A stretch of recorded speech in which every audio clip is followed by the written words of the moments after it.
Hello, everyone. Welcome to another exclusive pre-show. So exclusive that no one is here except you patrons, Vincenzo, and myself. That's That's how exclusive it is. that's right. No hoi polloi. Nope, nope, nope. You guys are not in the cheap seats. So, thank you to all the new patrons who've signed up and have submitted questions. We have a lot of good questions today. I think I put about 10 on the docket. I think, Let's see how many we make. yeah, we're still stuck in October on the questions. We've got a big queue. So please be patient. Perhaps a should catch we up re- episode is forthcoming. should we reveal the special catch-up episode? No reveal. I like surprises, and I Yeah. think I think the patrons will like surprises, and Huh. so we'll keep it under wraps for now. All right. Can I give them a hint? Okay, not too big of a hint. I don't think so. Okay, You remember the McLaughlin group no. with the incredibly beautiful Eleanor Clift and Pat Buchanan? And McLaughlin, we were on PBS. It was a Okay, commentary thing. okay. Anyway, every year, once a year, in commemoration of a certain day, instead of saying that's all, he would say gobble gobble.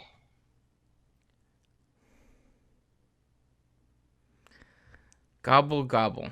Really, Yeah, Charles? yeah, he really did. No, I mean, Every but year. really, as in like that wasn't a, like that kind of gives it away, doesn't it? No, I don't think so. Oh, all right.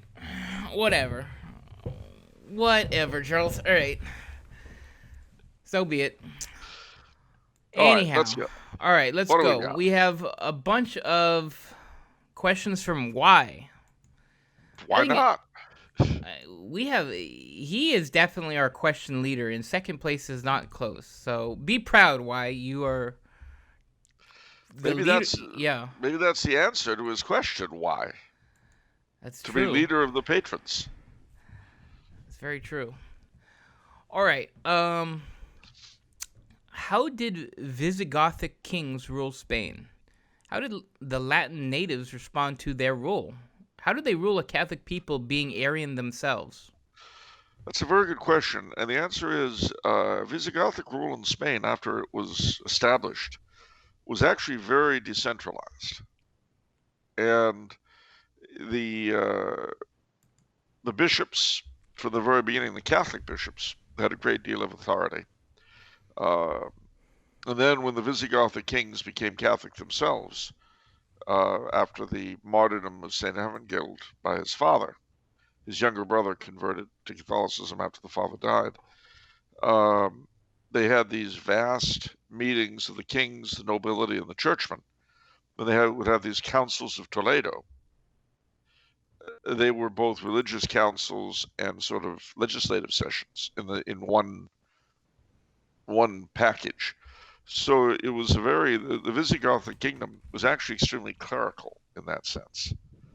In that Hmm. the clergy, and particularly the bishops, played a big role in government. But that was how it was that the primarily Catholic population was able to stand having Arian kings.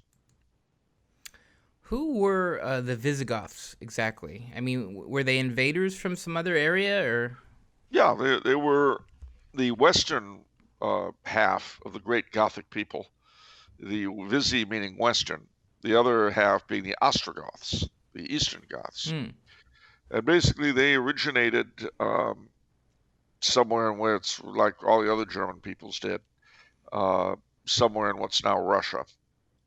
And as Rome weakened, they became a bigger and bigger element in Roman society. They hired on as foederati, as auxiliaries to the Roman armies.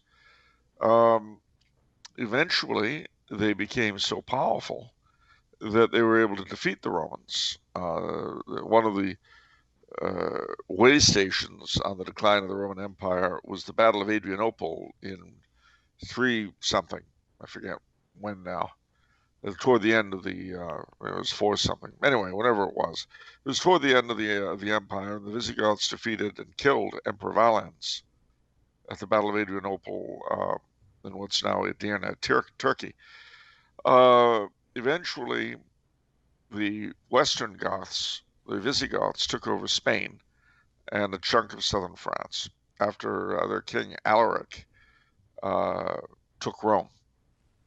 It was his taking of Rome that led to St. Augustine writing the City of God, because this was such a terrible blow to the Roman and the Roman Catholic mindset. Then, after several changes in government in Italy, the Ostrogoths took over there, and they too were Arian. But unlike the Visigoths, they never converted. And it wasn't until they were destroyed by Justinian, and we retook Italy, that Catholic rule over Italy was restored. And when they were kings in Italy, the way they managed is the way the Visigoths did. They employed Catholic locals as bureaucrats and counselors. Boethius was one of these. Interestingly enough, though, the last and most unassimilated element of the Gothic people were not in Spain, not in Italy. They were in the Crimea, in Russia. A group of them went south, they went to the Crimea, and they kept speaking Gothic until roughly the 17th century. There was no direct relation between the Visigoths, the Ostrogoths, and Gothic novels. Okay. Are you ready for a completely random impromptu question? Sure. That is not prepared in any way? Okay. For some reason, when you said St. Augustine, this got into my head. Last night I was reading G.K. Chesterton's biography of St. Thomas Aquinas. Yeah. I had read his biography of St. Francis and enjoyed it a lot, even though it's not really a comprehensive biography at all. But so, in the beginning, he is really poo-poo. So you're a Platonist, right? Mm. Yeah. So he is really snobbish about Thomism and how Thomism injected realism and reality to Platonism, and sort of, I don't know, imagination and the, I forgot. He was very critical of Plato and Augustine. That was the standard line back in the 20s and 30s. I mean, he would have gotten that. Remember, he was a convert. And he would have gotten that as a matter of course. The way philosophy was taught in Catholic faculties from, say, about 1890 to 1970 was just that way. So I'm not at all surprised that he should have written that. Okay. Maybe on a future episode, I want to read exactly what he wrote so that you can respond to it. I'm not a philosophical person, I mean, Platonists have said things that they thought were silver bullets, and I'm like, okay. And same with Thomism too, where they say something that they think is a slam dunk, and it's like, So I'm kind of, I don't know, an unbiased observer, I guess you could say. An innocent bystander. I like that more. I'm an innocent bystander. Yeah, there it is. Caught in the crossfire between the two philosophical schools. There it is. Yeah. So, you're basically in the front of a shop. You're cowering in the doorway while the two sets of philosophers fire at each other. Yeah. But I don't know, but it sort of rubbed me the wrong way in the way Chesterton was talking about it, like so demeaning of he just can be so snobbish when it comes to things. But that was very, very standard. Yeah. I mean, I have read a lot of philosophical works written during that period as textbooks, and they all had a very snooty tone to them. And what was interesting? It wasn't mentioned. So, in the beginning of in the beginning of his, I guess, St. Thomas Aquinas biography, he actually compares St. Francis to St. Thomas and talks about their similarities. And it's interesting because it's my understanding that Franciscans were largely Platonists. That's correct, as evidenced by St. Bonaventure, who was their big man, not St. Thomas.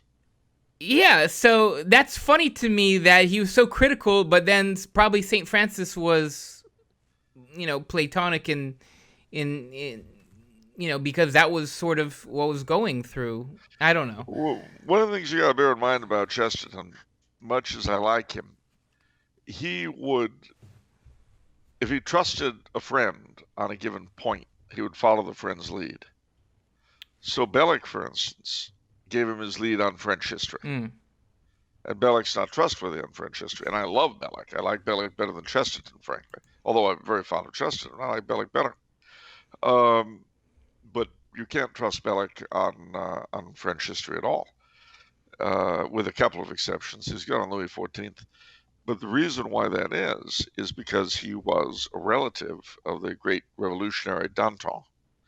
And one of the things about the French, which you may not know, is that they can't be trusted when it comes to dealing with their relatives. Is that it? Well, I think that they tend to be affected by family loyalty. I mean, if they're historians, a lot more than most nationalities. No, I meant, is that the only time French aren't to be trusted? Oh, yeah, that's the only time. The rest of the time, everything they say is pure truth. All right. That's why it's so wonderful being French.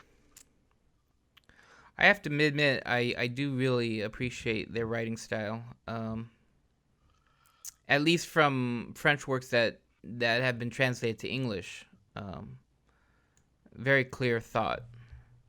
No, that's it. But it can be so clear that, well, I've told you before, it was left to a Frenchman to define the phrase "the fausse idée claire," the false clear idea, that it makes perfect sense, the logic is beautiful, everything about it is great, except for one itty-bitty little problem.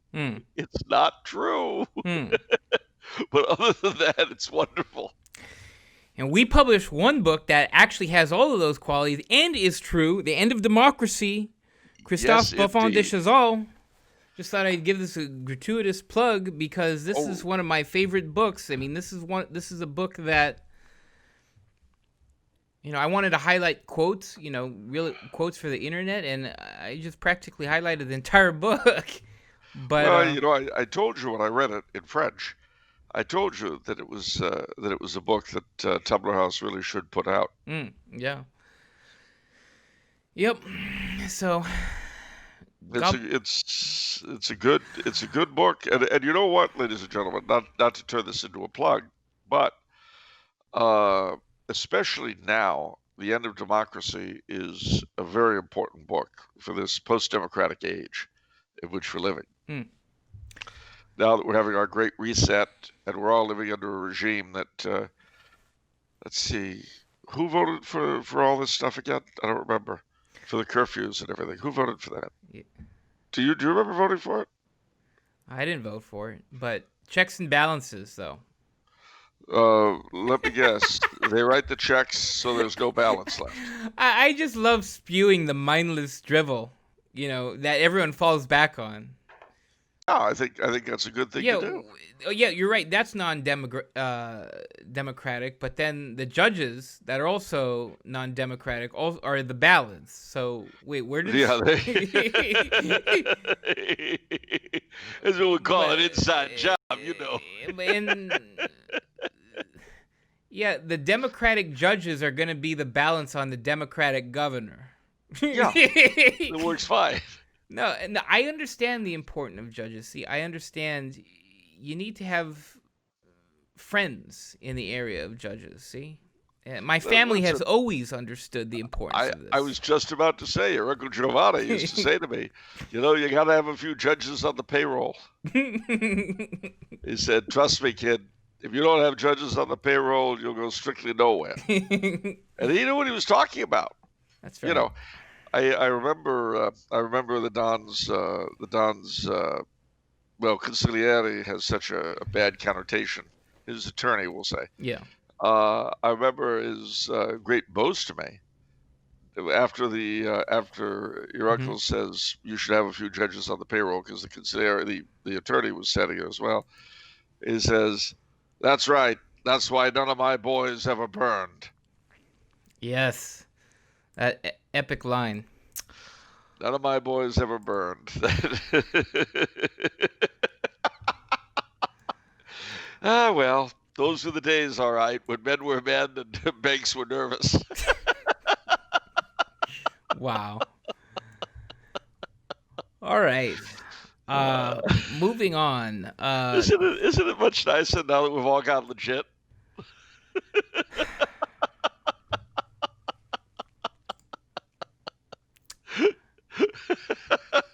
But you should still keep a few judges on the payroll anyway, just for insurance. Yeah. Okay. Another question from Y. I just took a class that said that there were 6 genders recognized in classical Jewish text. And he actually spells out the genders with these Jewish words. Is this true or just modern BS? I'm sure it's modern BS. It's like Boswell's discovering same-sex marriages in the Orthodox Church. Uh, you know,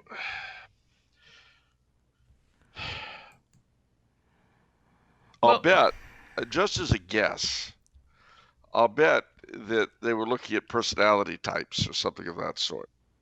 You know, manly men, not so manly men, kind of effete men.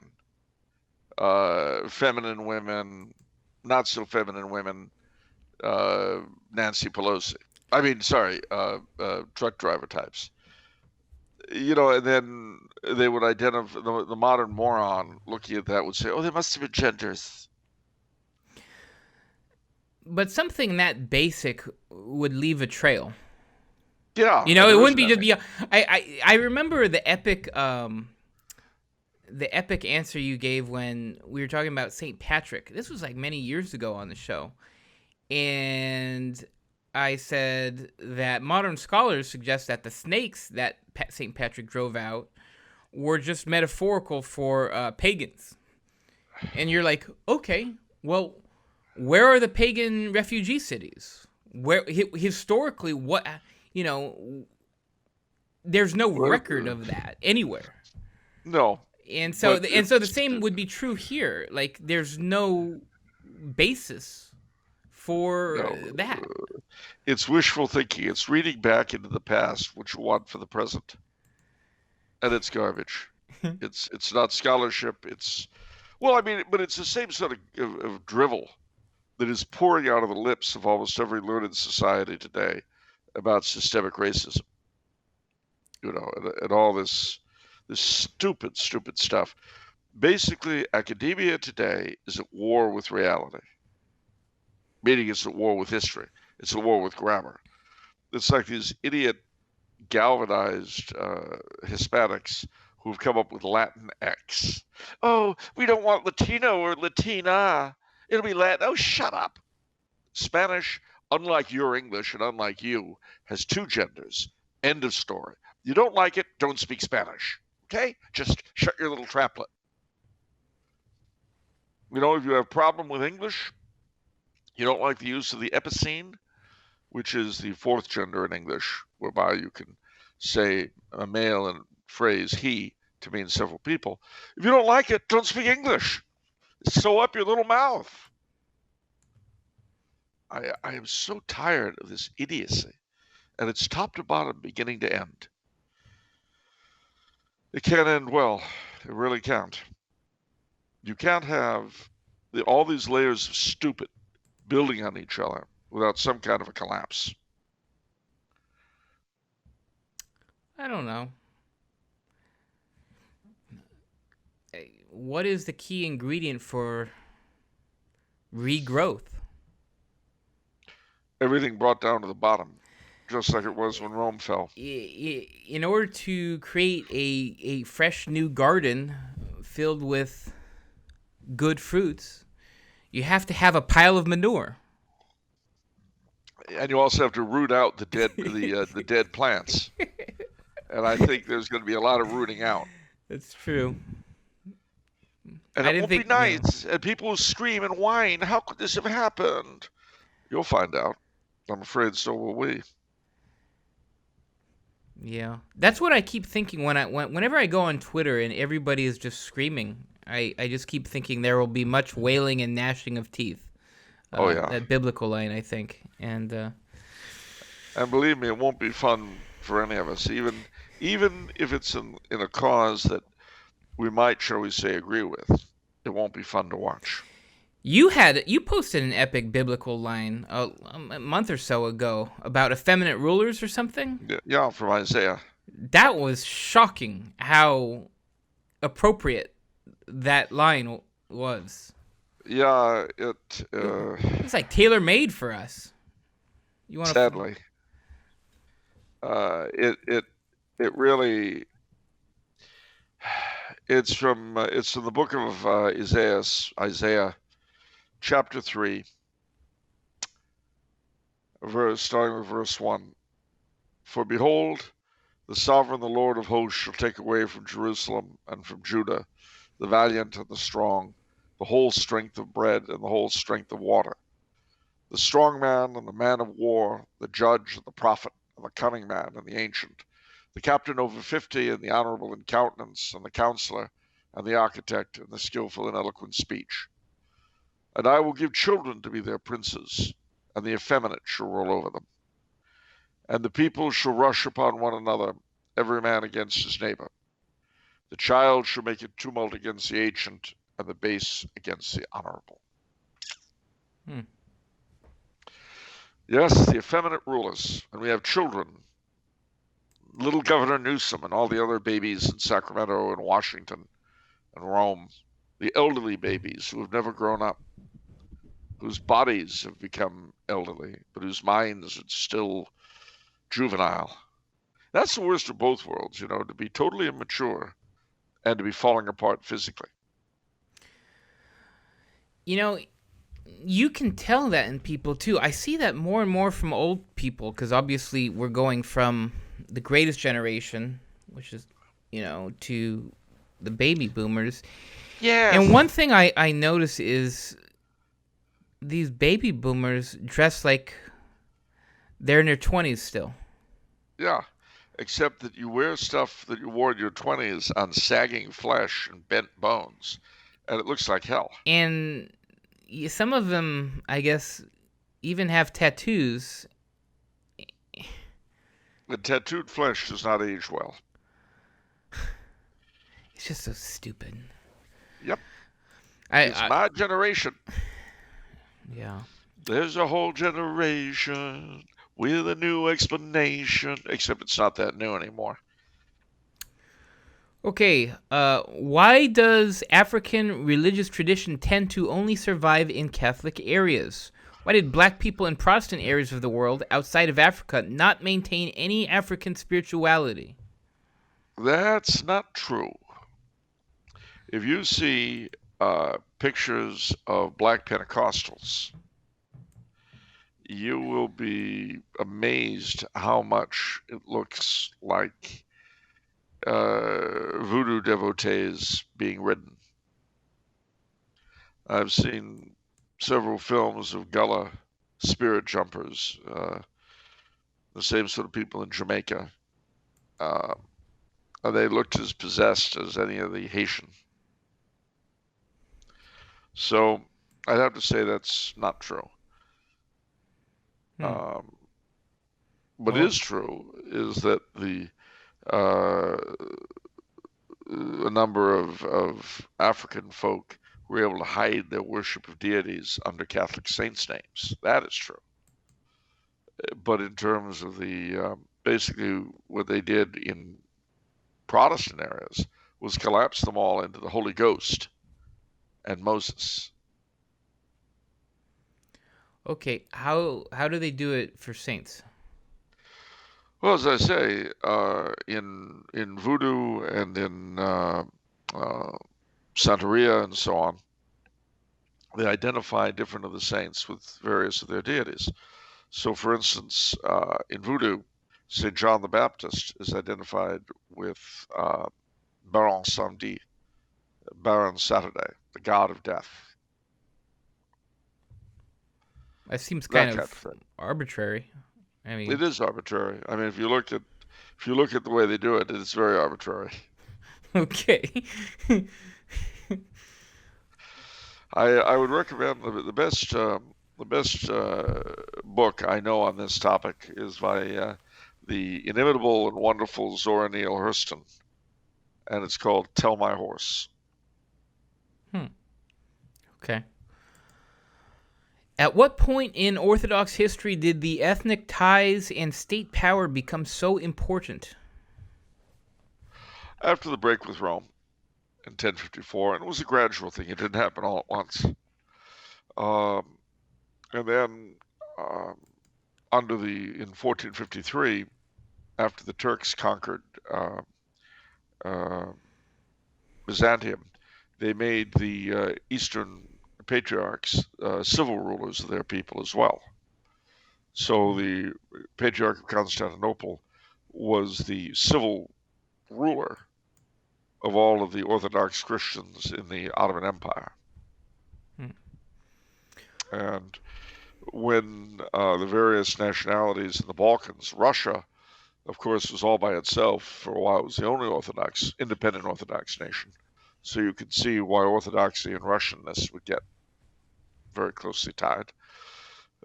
This was all at the same time. And then, as the various Balkan nationalities freed themselves from the Ottomans, they're having their own Orthodox Church, as opposed to being run by Constantinople, became a badge of national pride.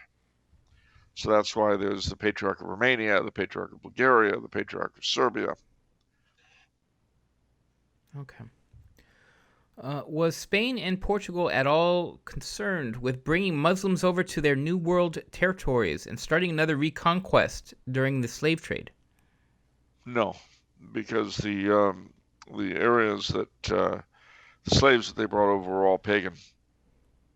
The the Muslims, the west coast of Africa was simply not a Muslim area. There weren't many Muslims there until much later. Uh, they were obligated to Christianize their slaves, though. So it's interesting. So Islam seems to be spreading down through Africa. Is that not correct? Yeah. I know. I think I did a paper on Ethiopia, and I remember the northern part of Ethiopia is Muslim, and the southern part is less Muslim, but it's moving down. Why do you think that? It What? was halted for a while because of the colonial powers. Oh, that's why. Okay, that was my question. What? Why did? Why? Yeah. Okay. The Christians have no power. They have no earthly power. That's You interesting. know how it is in India and in Nigeria and various other places. When Christians get slaughtered, the Western countries do nothing. Whereas in the good old days of the 19th and early 20th centuries, if you tried that, there'd be a gunboat blowing holes in your ships and your harbor, and you'd wonder how that happened. Very famous case. After the I write about it in my book on the Papal Zouaves. The White Fathers of Africa evangelized different areas of the Congo. But what would happen is that Arab slave traders on the East Coast from Zanzibar would go inland and they'd attack these basically defenseless convert villages and take all their people off into slavery. Well, I know you haven't heard about all that. Your universities with the big rear-end-mouthed professors, they don't say all this stuff. I know, because they're worthless. But nevertheless, this is what happened. So the White Fathers got kind of tired of it, and they appealed to the Archbishop of Algiers, Cardinal Dupanloup, to come to their aid. He, in turn, hired a Captain Joubert, who'd been a papal zouave, and in turn hired a bunch of his old cronies. They went down to the Congo and trained the converts. And when the slave traders came back, they found that they were dead. Because the thing about an Arab slave trader, he found was a world of difference between attacking unarmed, helpless converts and attacking converts who were well armed and were shooting them. There was a difference. And so the slave traders came to understand that this was highly inappropriate, especially when half of them had bullets in their heads. They realized that this was not the most appropriate use of their time. And as a result, that ended that problem. But see, there's no one to do that now. There's no one to arm the Christians in various parts of the world and let their oppressors know it's time to die. Right. Well, you know, it's an amazing thing. When you want to oppress somebody, it's a world of difference if you know you can get away with it, or if you know you're going to be shot dead and possibly tortured in revenge for what you've done before. It makes a difference. It's a prudential judgment. Yeah. Yeah. That really gets your blood up more than anything else in this world is the bully. People who, it really does. What, you mean gets my blood up personally or people in general? No, you personally. Well, yeah, you're right. I hate bullies. I always have. I don't blame you. I'm right there with you. But it's, yeah. And there's nothing more fun than watching the thing turn when suddenly the bully realizes he's the recipient. Because he had it all planned. Yeah. It was going to be fun. Yeah. Oh, boy. And then all of a sudden, he's the one getting kicked around. It wasn't supposed to work that way. And you know what they find out? They find it hurt. Yes. When you're on the receiving end instead of the giving end, it hurts. And that's always very difficult for bullies. They just don't know. It's not what they were expecting. So sad for them. Yeah, it's sad. So, yeah, but you're right. It does get my blood boiling. And I've hated it. I hated it when I was a kid on the schoolyard. I've hated it my whole life. And of course, I was exposed to a lot of it from the clergy. Well, that's what I was going to say. Yeah, it's, And because basically you see the bully as a coward. The man has no need to be a bully. So if someone's a bully, they are deficient people. And that's true of groups as well as individuals. The reason why, to be brutally frank, the reason why the Muslims have always relied on force and not on discourse is because their religion doesn't make a lot of sense.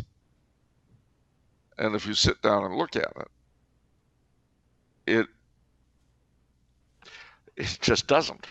That was why, 10 years ago, the priest in Trabzon, Turkey, was murdered.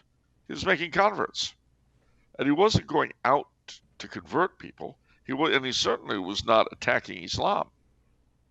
It's just that his sermons were so logical and sensible that local Turks were coming into the church. Of course, it had to be done very sotto voce. Well, that's what ended up getting him killed.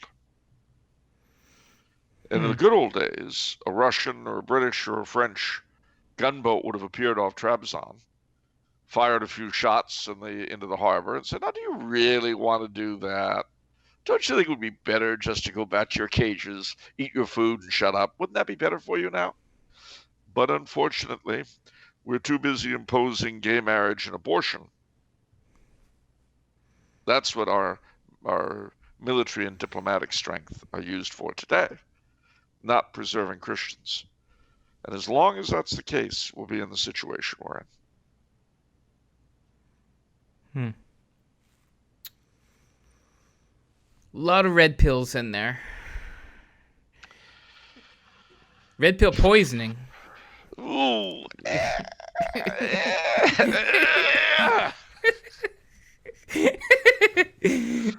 saw someone die of a red pill overdose. All right. First he got bitter, and then he died. It's very sad.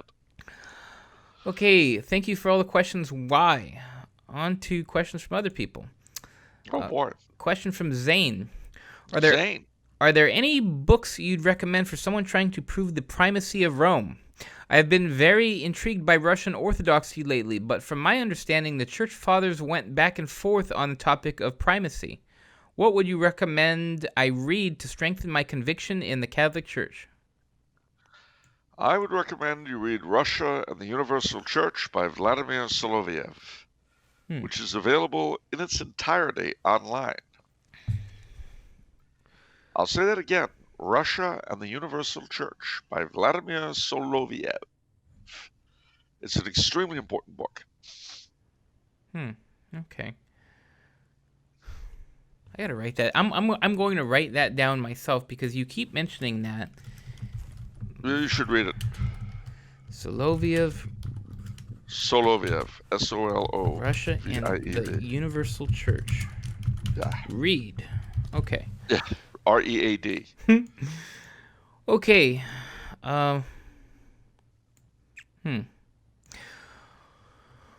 So, any other thoughts in terms of not just for reading recommendations, but I don't know, any impromptu defense of the Catholic Church as opposed to Orthodoxy? Sure. And don't get me wrong. I love Orthodoxy. I have a lot of Orthodox friends. Of course, I love Catholicism too, and I've got a lot of Catholic friends. It doesn't blind me to the fact that, shall we say, the governance of the Catholic Church today is somewhat suboptimal, to put it politely. But having said that, the Orthodox are in utter chaos right now. No one is in a position to say what is truly Orthodox and what is not. No one. No one can mediate between Constantinople and Moscow. There's no one to say who's right or wrong. There's no one to say what should be done in Ukraine or Belarus. The Russian Orthodox Church in Russia just excommunicated one of the bishops on Cyprus. And the way they do that is they stop reading his names in the diptychs at the liturgy. That's madness. It's utter cray-cray. Our system certainly has its drawbacks, but it's not that. And our system has a machinery for righting itself. We had 100 years of the pornocracy, but eventually we got decent popes again. It'll happen sooner or later with us. But what can heal orthodoxy other than a renewed papacy? I can't think of anything. Someday, one day, we'll get a pope whose integrity is such that even the Orthodox will be stuck having to accept it. But I don't see that pope coming out of the latest round of cardinals appointed by our dear Holy Father. Fortunately, they're all pretty elderly. Yeah, I think it's to me, the whole attraction to Orthodoxy is a classic case of the grass is always greener on the other side. Yeah. Well, and also there's the fact that the Orthodox like to say they're unchanged since 1054. Well, that's not true. There was no Patriarchate of Moscow. There was no Patriarchate of Romania. There was no independent Greek Orthodox Church in Greece. There were 4 Eastern Patriarchates, which were equal in standing: Constantinople, Antioch, Jerusalem, and Alexandria. And things have gone a long way since then. Even the liturgy is not unchanged. And I hate to break the news, but some very cherished Eastern liturgical customs actually came from the West and after the schism. You heard it here first. So, but as I've also said before, I really can't accept the schism as binding because it was done by Gennadios II, who was appointed for the very purpose by the Sultan. And I do not accept schisms between Christians that are ordered by sultans. So, I'm afraid, my dear Orthodox friends, you'll just have to accept the fact that I regard you as brothers in Christ. Sorry. It's interesting, these people who are interested in converting to Orthodox. My experience with the Orthodox is limited to the Coptic Christians, the Coptic Orthodox, which are the Egyptians. Who would not be considered Orthodox by the Greeks and Russians because of their origins. What's that all about? Well, not to go back in time too far, but you may recall there were several important Christological heresies. Nestorians, the Monophysites, and so forth. The Nestorians, because the Christians of Persia were under a lot of pressure, shall we say, for the Persian government, because Persia and Rome were enemies. The Persians saw the Christians as Roman agents. But then what happened was that Nestorianism was condemned, and a lot of Nestorians fled to Persia. So the Persians found that they had been incapable of stamping out Christianity, so they came up with a better idea. We'll turn it over to the Nestorians. We'll turn over the church in Persia to the Nestorians, so they'll have a break with Rome. And so the Church of the East, as it was called, actually did a lot of missionary work all the way to China, around the Silk Road. So by the 1300s, there were hundreds of Nestorian dioceses, all the way from Persia to China and down into India. But the Mongol invasions and things like that destroyed most of it. At any rate, now they're represented by the Assyrians, the Church of the East, and a group of them came back to Rome, and they're called the Chaldeans. So those are they.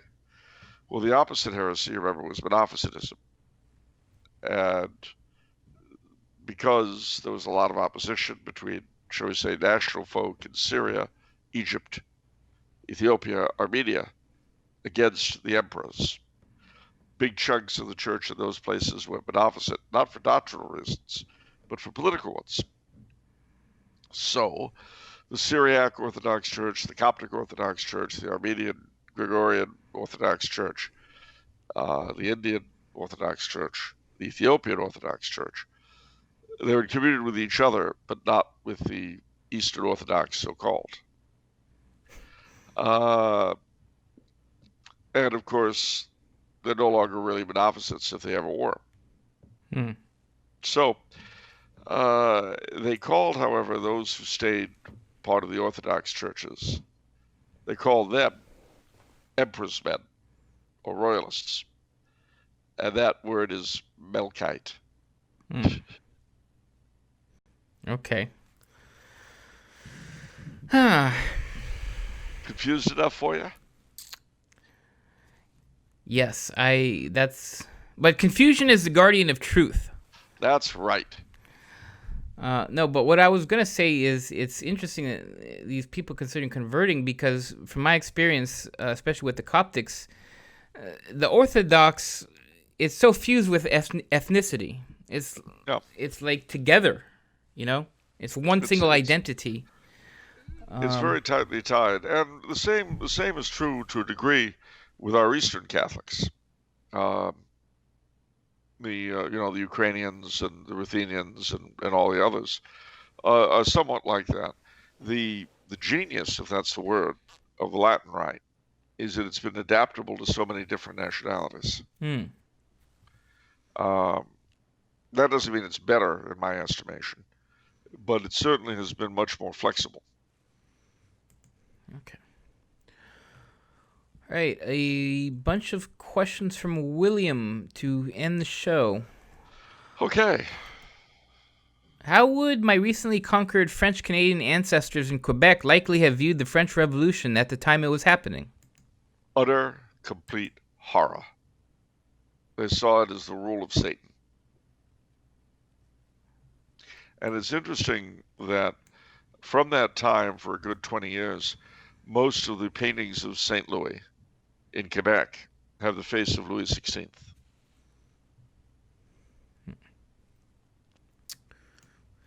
That makes sense. I have a great-grandmother who emigrated from Poland to the United States just before the onset of World War I. If I recall correctly, her passenger record said she had both Polish and Austrian citizenship.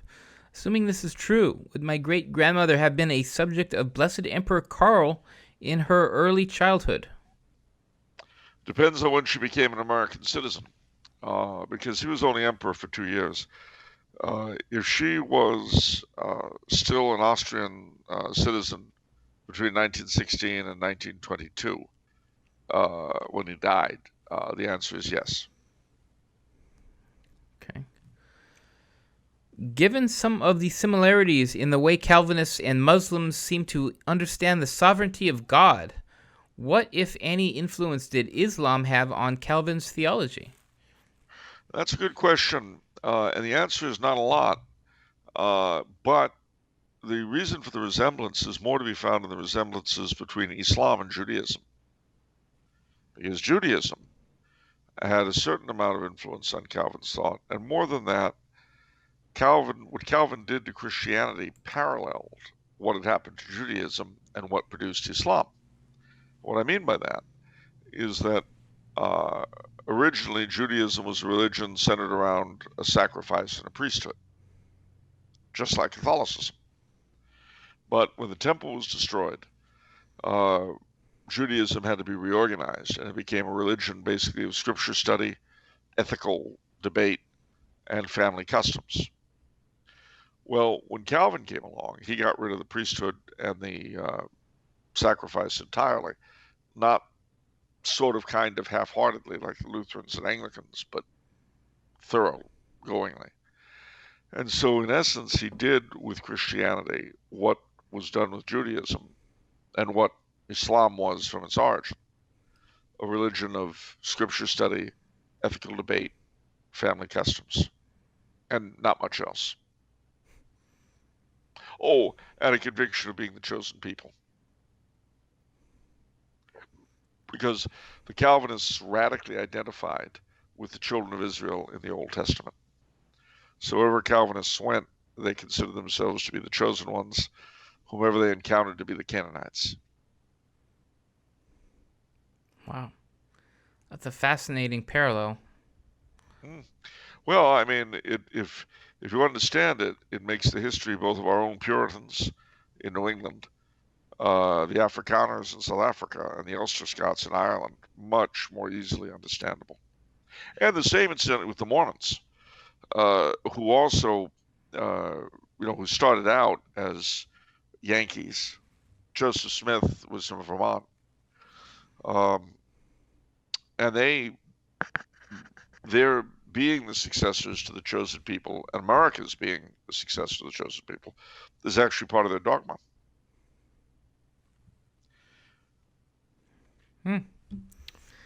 Okay. Everyone wants to be God's chosen people. Well, not only that, it's odd how you'll never hear, anytime you hear anyone speaking of a chosen people or a master race, oddly enough, he's always talking about his own people. I love that. They're never the subservient race. No, never. It's like, yes, there's a chosen people, but it's not mine. We're born to be servants. We're here to serve the great ones. Nobody ever says that. I mean, even the Poles, for instance, who have been so worked over by everybody, they consider themselves the Christ of the nations, born to suffer for the sins of all mankind. So they turn their suffering into national affirmation. You never find any nationality say, yeah, we've been smacked around and boy do we deserve it. That's kind of cool. So that's really part of their national identity, that they've gotten smacked around and they're like uniting their sufferings with the cross of Christ? Yep. That's pretty epic, actually. Well, it is, considering the many sufferings they've had. It makes a certain sense. Of course, the sufferings they've inflicted. But see, that's always the problem with a nationality identifying itself too closely with Christ, because there isn't a nationality going that doesn't have bloody hands.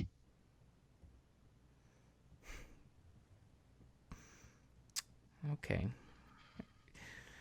I'm trying to find the exception, but I don't think there's one. No, you're not gonna find an exception. Human beings are Luxembourg. human beings. Oh, you've never heard of the Great Luxembourg Terror? Are you... A mob of Luxembourgers broke out of the country and went on a rampage through France, Germany, Belgium, the Netherlands, murdering and killing everything in their path. I don't believe you. I don't believe you on that. You don't believe that? The Great Luxembourg invasion? You don't believe this? No, it sounds too generic. Well, it was terrible. They were murdering and killing. Yeah, and you people... said that already. What's that? Yeah, you said that already. Yeah, it was this mass mob of Luxembourgers ripping up everything that came in their path. You know, there was only one similar incident that was worse. What? The Liechtensteiners, who laid waste to half of Switzerland, half of Austria, a big chunk of Bavaria, northern Italy. Okay, I have a more significant nation for you. To Okay. honor that, Yeah. they came up with a song called the Liechtensteiner Polka. Okay, I definitely don't believe that. All right. Look it up. There is such a song. I thought polka's an American thing. No, it's European in origin, and the Liechtensteiner Polka definitely exists. Okay. What about Switzerland? Oh, they're horrible. They kill everybody. And the Swiss Navy is the worst. They're all pirates. They're a landlocked.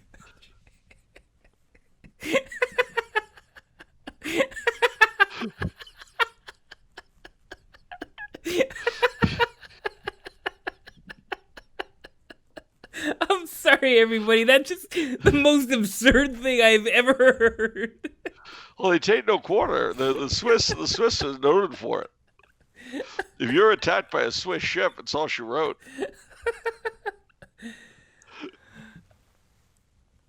Oh man. Okay. All right. Wow. Well, that might be a slight exaggeration, but it is true that the Swiss did used to hire out as mercenaries. And the only remnant of that are the Swiss guards at the Vatican today. But every nation in Europe that could afford it had Swiss troops. France, Austria, Naples, Sardinia, Spain, because the Swiss were such renowned fighters. And that is true. It's interesting that the oldest part of the Hofburg here in Vienna is called the Schweizerhof, the Swiss court, because that's where the Swiss guard were. Hmm. And there's also the fact that in their own domain, the Swiss have been very hardy soldiers, which is why, although Napoleon was able to conquer them, Hitler didn't even try. Well, also too, isn't that probably for geographic reasons too? It's partly for geographic reasons, but for the longest time, every able-bodied Swiss man has been part of the armed forces. Okay. So when you've got universal military training, and they all keep their weapons at home, you're talking about trying to invade a country that's armed to the teeth. Why would you do that? It's true. Okay. But they don't really have bloody hands, though, per se. I mean, mercenaries, that's not that bad. Not if you're on the receiving end. I mean, it's not, but they're sort of they're not responsible per se. I mean, that's sort of they don't dictate policy. No, that's true. But on the other hand, the Swiss pirates that I've discussed, the Swiss Navy is basically all pirates. Of course. Okay. Haven't you ever heard of the Swiss Family Robinson? Yeah, what does that have to do with anything? Well, they were on a Swiss pirate ship that got shipwrecked. Wow.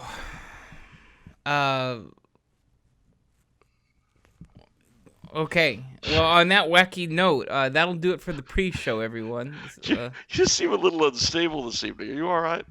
I'm fine. Are you all right? I don't know. I'm not the best judge. Protecting truth a little too much with your confusion inciting remarks tonight. We look at confusion as being the smoke screen the truth puts up to protect itself. Okay, so stay tuned. Coming right at You you. know, I didn't even compliment them on their clothing today. Yeah. But it's really, I love the whole, it's a little early, but I love the whole pilgrim theme. They're obviously getting ready for Thanksgiving. Obviously. That's what it looks like to me. Either that, or they're doing a community theater version of the Scarlet Letter, which could be true too. I mean, you understand, we don't actually know what kind of lives our patrons have other than their contributions to this show. For all we know, they all know each other quite well and live in the same town. We don't know. That's true. Okay. Stay tuned for the full episode, everyone. See you. It's coming.